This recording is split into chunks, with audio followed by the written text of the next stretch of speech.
पति से। पति कहता है कि सुनो, तुम जैसा जैसा बोली थी मैंने वो सारा चीज तुम्हारे लिए लाया, कान का झुमका लाया, नाक का नथिया लाया, लेकिन आखिर तुम नाराज हो तो क्यों नाराज हो? पति पत्नी से पूछता है क्या कि झुमका गढ़ा भवानी रनिया कि टीका बोले आईनी कि मुँह का है फूलवले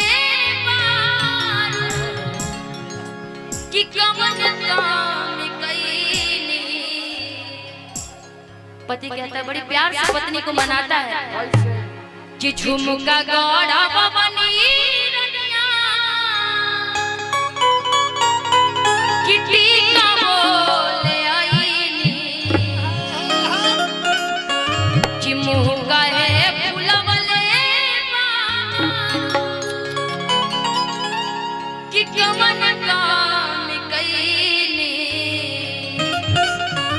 पत्नी जवाब देती है क्या धोबिया में,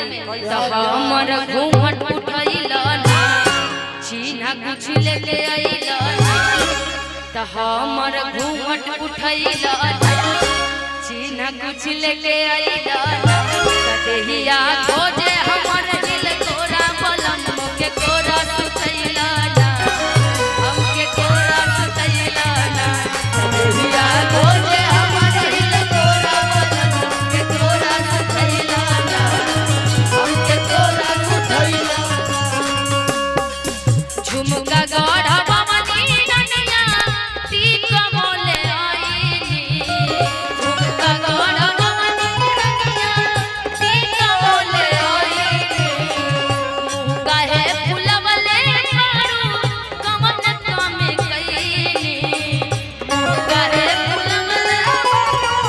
कमन काम कईनी, हमर घूंघट उठैला ना छीना कुछ लेके आइला ना, कदेहिया खोजे हमर दिल तोरा पलंग के तोरा सुतैला ना, हमके तोरा सुतैला ना, कदेहिया खोजे हमर दिल तोरा पलंग के तोरा सुतैला ना, हमके तोरा सुतैला ना। तुझको ना देखूं तो जी घबराता है,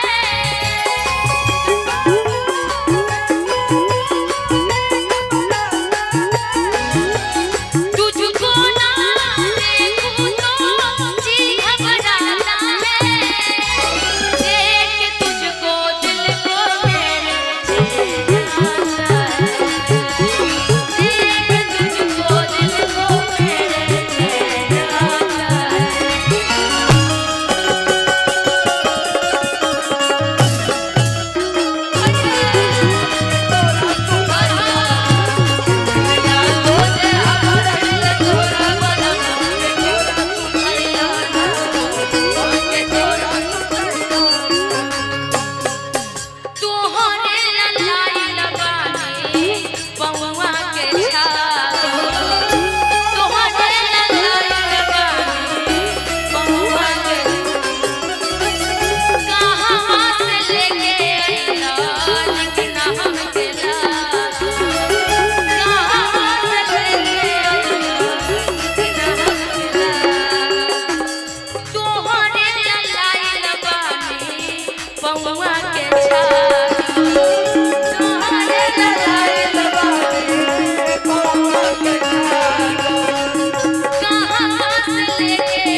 तोहरे भेजल जान सोनरा से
जवन जवन कहलू रनिया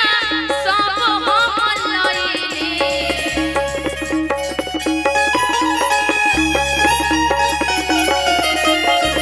कवन काम कइले मानी मुहमा फुलईली